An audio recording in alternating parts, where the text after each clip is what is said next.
Hello friend, welcome to my YouTube channel. So I hope कि आप सब अच्छे होंगे। और आज हम बात करेंगे एंटीनेटल केयर के बारे में।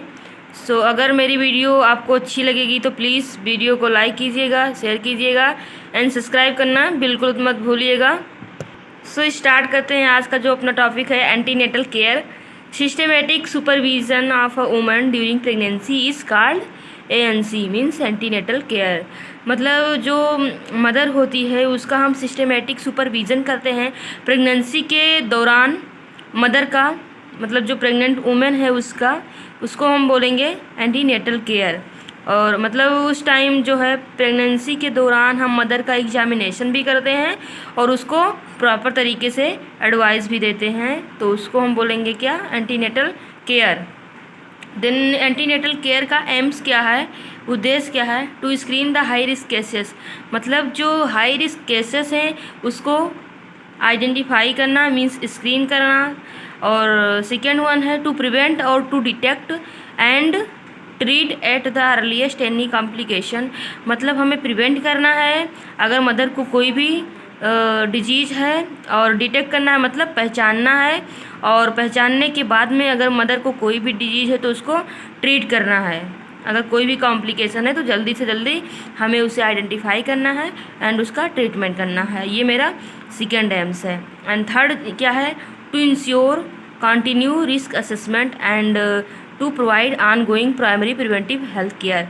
और मतलब सुनिश्चित करना है, इंश्योर करना है कि मदर को कोई रिस्क तो नहीं है। मतलब अगर रिस्क है कोई तो उसे असेस करना है और मतलब उसे primary preventive health care mother को प्रोवाइड करनी है। एंड फोर्थ वन है to educate the mother about the physiology of pregnancy and labour by demonstration chart diagram so that fear is removed and psychology is improve. मतलब mother को educate करना है pregnancy के बारे में और लेबर के फिजियोलॉजी के बारे में डेमॉन्स्ट्रेशन के द्वारा और चार्ट के द्वारा, डायग्राम के द्वारा, जिससे कि जो मदर है उसकी फियर जो है मतलब वो रिमूव हो जाए और उसकी जो साइकोलॉजी है वो भी इम्प्रूव हो जाए। एंड नेक्स्ट वन है to discuss the couples about the place, time and mode of delivery provisionally and care of the new born. मतलब डिस्कस करना है कपल्स के साथ में अबाउट किसके बारे में, प्लेस के बारे में और टाइम के बारे में, कि मतलब डिलीवरी की मोड ऑफ डिलीवरी क्या है, मतलब डिलीवरी वो कैसे कराना चाहते हैं, सिजेरियन या मतलब नॉर्मल करवाना चाहते हैं। और प्लेस के बारे में मतलब जो कपल्स हैं उनसे डिस्कस करनी है, और मतलब न्यू बॉर्न का केयर जो है कैसे करना है ये सब हमें प्लान करके रखना है। एंड नेक्स्ट वन है to motivate the couples about the need of family planning and also appropriate advice to couples seeking medical termination of pregnancy.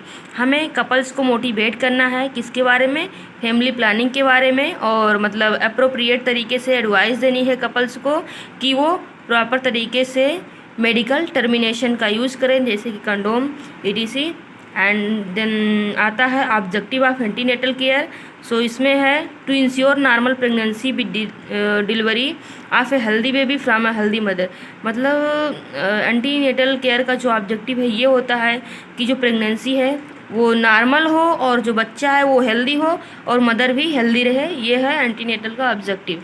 Then next one है antenatal care comprises of registration of pregnancy को register करना है, then history taking करनी है, antenatal examination करना है और laboratory investigation करवाना है, हेल्थ एजुकेशन देना है मदर को। देन फर्स्ट विजिट, इसमें क्या करते हैं, हम हिस्ट्री लेते हैं, एग्जामिनेशन करते हैं और इन्वेस्टिगेशन करते हैं।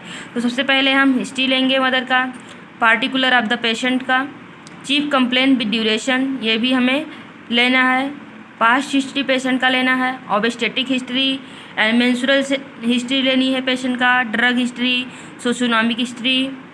Socio economic history, contraceptive history and history of allergy. मतलब किसी भी ड्रग से या मतलब किसी भी टाइप की एलर्जी है उसका भी हमें मतलब हिस्ट्री लेना है पेशेंट से। एंड एंटीनेटल विजिट कितने होते हैं, आइडली 4 विजिट होते हैं। फर्स्ट विजिट जो होता है वो 28 वीक का होता है, फर्स्ट विजिट अराउंड जो है 16 वीक। एंड सेकेंड विजिट जो होता है वो बिटवीन 24 to 28 वीक्स का होता है। एंड थर्ड विजिट जो होता है वो हम 32 वीक पे करते हैं, एंड 4th विजिट जो होता है वो 36 वीक पे करते हैं। देन उसके बाद में फिजिकल एग्जामिनेशन जो इसमें था, ये जो फर्स्ट विजिट है इसमें हिस्ट्री टेकिंग हम कर चुके हैं, और फिजिकल एग्जामिनेशन मतलब एग्जामिनेशन यही सेम है, फिजिकल एग्जामिनेशन करनी है। तो उसमें फिजिकल एग्जामिनेशन में हमें क्या क्या करना है, पालोर देखना है, पल्स एंड रेस्पिरेशन देखना है, oedema, blood pressure, breast examination and weight, ये सब हमें एग्जामाइन करनी है। तो फर्स्ट वन जो है हम पालोर चेक करेंगे, एग्जामाइन पाल्पेब्रल कंजक्टिवा, नेल्स, टंग, ओरल मिकोजा, पाम्स। मतलब हमें एग्जामाइन करनी है कंजक्टिवा को, नेल्स को देखना है, और मतलब पेशेंट है जो वुमेन्स है उसके जीभ को देखना है, और जो मुंह का मतलब मुंह में जो म्यूकोजा होती है उसको भी देखना है, और पाम को देखना है मतलब हाथ की हथेली को। एंड पल्स रेट जो है हमें चेक करना है 60 to 19 ब्रीथ पर मिनट होना चाहिए, और रेस्पिरेशन जो रेट है वो 18 to 20 ब्रीथ पर मिनट होनी चाहिए। एंड एडिमा भी चेक करना है, और बीपी जो है 2 consecutive reading, systolic more than 140 mmHg और डायस्टोलिक मोर देन 19 mmHg। और मतलब उसके बाद में check urine for the presence of albumin, मतलब एल्बुमिन तो प्रेजेंस नहीं है यूरिन में, इसलिए हमें यूरिन का चेकअप करना है। और प्री एक्लम्सिया को जानने के लिए क्या करना है, अगर पेशेंट को हाइपरटेंशन है प्लस एल्बुमिनूरिया है, मतलब यूरिन में एल्बुमिन आ रहा है और हाइपरटेंशन है, तो इसका मतलब पेशेंट को प्री एक्लम्सिया है। एंड इमिनेंट इक्लम्सिया, अगर डायस्टोलिक ब्लड प्रेशर जो है पेशेंट का मोर देन 110 mmHg से ज़्यादा है, तो इसका मतलब पेशेंट को इमिनेंट इक्लम्सिया है। एंड देन आता है इक्लम्सिया, अगर पेशेंट को हाइपरटेंशन है प्लस एल्बुमिनूरिया है, मतलब यूरिन में एल्बुमिन आता है और उसके साथ साथ में पेशेंट को कन्वल्जन आ रहा है, मतलब झटके आ रहे हैं, तो इसका मतलब पेशेंट को कन्वल्जन है। देन उसके बाद में है regular weight monitoring at each visit, मतलब प्रत्येक विजिट पे जो है हमें वुमेंस की जो है वेट मॉनिटर करनी है। 11 kg weight gain entire pregnancy, मतलब पूरे प्रेगनेंसी के दौरान जो मदर होती है वो टोटल 11 किलो जो है वेट गेन करती है। देन उसके बाद में है ब्रेस्ट एग्जामिनेशन, मतलब पेशेंट जो वुमेन्स है उसका ब्रेस्ट एग्जामाइन करनी है, उसमें मतलब साइज शेप देखना है, और निप्पल की मतलब वो देखनी है कि वहाँ पर कोई रेडनेस तो नहीं है, क्रैक तो नहीं हो रहा है निप्पल, ब्लीडिंग तो नहीं हो रही है, ये सारा चीज़ जो है हमें ब्रेस्ट में एग्जामाइन करनी है। देन उसके बाद में एब्डोमिनल एग्जामिनेशन करना है। एब्डोमिनल एग्जामिनेशन में जैसे कि इंस्पेक्शन, पाल्पेशन, परकसन, ये सब जो है हमें मतलब एंटीनेटल टाइम में हम परकसन नहीं करते हैं, तो इसलिए परकसन हमें नहीं करना है, बल्कि उसमें इंस्पेक्शन करनी है, पाल्पेशन करनी है, और अस्कल्टेशन वाला टेक्निक भी अपनानी है यहाँ पे।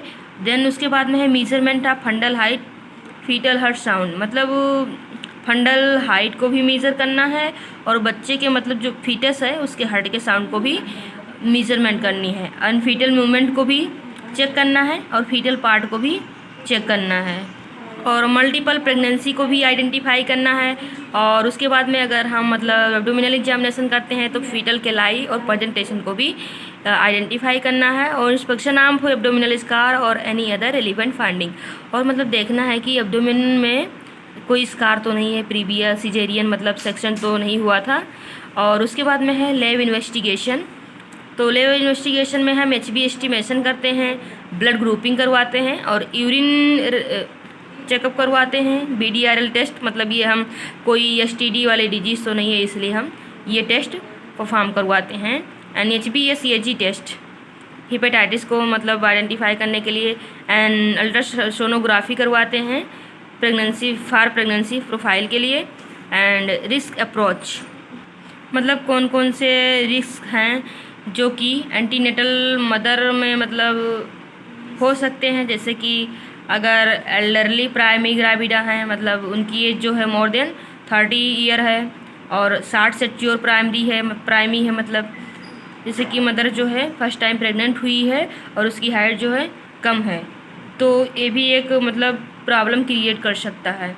एंड माल प्रेजेंटेशन, अगर बच्चे का मतलब प्रेजेंटेशन सही नहीं है, या एंटीपार्टम हेमरेज हो रहा है, या थ्रेटेंड एबॉर्शन है, प्री क्लम्सिया है, तो ये भी एंटीनेटल टाइम में प्रॉब्लम रिस्क मतलब एक रिस्क बन सकता है। एंड एनीमिया अगर है तो ये भी प्रॉब्लम क्रिएट करेगा।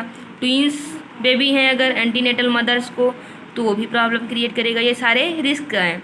And hydramnios and IUFD intrauterine fetal death and still birth, elderly, grand multipara, prolong pregnancy, मतलब प्रेगनेंसी जो है मतलब अपने ड्यूरेशन से ज़्यादा टाइम ले रहा है, मतलब 40 वीक में डिलीवर हो जाना चाहिए बेबी को नॉर्मली, तो अगर 40 वीक से ज़्यादा टाइम लग रहा है तो भी एक रिस्क हो सकता है। And history of past caesarean और इंस्ट्रूमेंटल डिलीवरी, अगर मतलब कोई हिस्ट्री है मदर की, जैसे कि उसे पहले सिजेरियन सेक्शन से मतलब डिलीवरी हुई हो या इंस्ट्रूमेंटल डिलीवरी हुई हो, तो ये भी जो है प्रॉब्लम क्रिएट कर सकता है, रिस्क मतलब हो सकता है। एंड ट्रीटमेंट फॉर इनफर्टिलिटी, अगर कोई मदर है जैसे कि वो इनफर्टिलिटी के लिए कोई भी ट्रीटमेंट करवाई है तो ये रिस्क हो सकता है मदर के लिए। एंड इन सब्सिक्वेंट विजिट में क्या क्या करते हैं, पेशेंट कंप्लेंट्स, जनरल एग्जामिनेशन करते हैं, gestational age to be calculate, मतलब गेस्टेशनल जो एज होता है उसको भी हम कैलकुलेट करते हैं और प्रॉब्लम को आइडेंटिफाई करते हैं और फीटल मूवमेंट को भी हम चेक करते हैं और सिम्फासिस फंडल हाइट जो है वो भी मेजरमेंट करते हैं, मदर को हेल्थ एजुकेशन देते हैं और अगर मदर को एनीमिया है तो उसका भी ट्रीटमेंट करते हैं और बर्थ प्लान जो है वो भी डेवलप करते हैं कि बच्चे की जो है डिलीवरी कैसे करवानी है, ये सारी प्लान जो है हम बनाते हैं। एंड सेकेंड विजिट में जो कि 24 to 28 वीक्स में होता है उसमें हम क्या करते हैं, सिम्फासिस फंडल हाइट मेजरमेंट करते हैं और डिटेक्ट करते हैं, आइडेंटिफाई करते हैं मल्टीपल प्रेगनेंसी को। एंड थर्ड विजिट में जो कि 32 वीक्स में होता है वो उसमें देखते हैं प्रीएक्लम्सिया, ये भी देखते हैं मदर में, और मल्टीपल प्रेगनेंसी तो नहीं है, एनीमिया, इंट्रायूट्राइन ग्रोथ रिटार्डेशन, ये सारी चीज़ें जो है हम थर्ड विजिट में जो है हम देखते हैं। एंड फोर्थ विजिट में जो है जो कि हम 36 वीक्स पे करते हैं, इसमें जो है हम आइडेंटिफाई करते हैं फीटस का लाई, प्रेजेंटेशन, पोजीशन, ये सारी चीज़ जो है हम आइडेंटिफाई करते हैं और लास्ट वन क्या है, हम फिर बर्थ प्लान करते हैं फोर्थ विजिट में। सो आज का जो अपना टॉपिक था फ्रेंड फिनिश हुआ। आई होप कि मेरा वीडियो आपको समझ में आया होगा। अगर समझ में आया तो प्लीज़ वीडियो को लाइक कीजिए एंड शेयर कीजिए एंड चैनल को सब्सक्राइब करना बिल्कुल मत भूलिएगा। सो मिलते हैं अगले वीडियो में, तब तक के लिए जय हिंद जय भारत।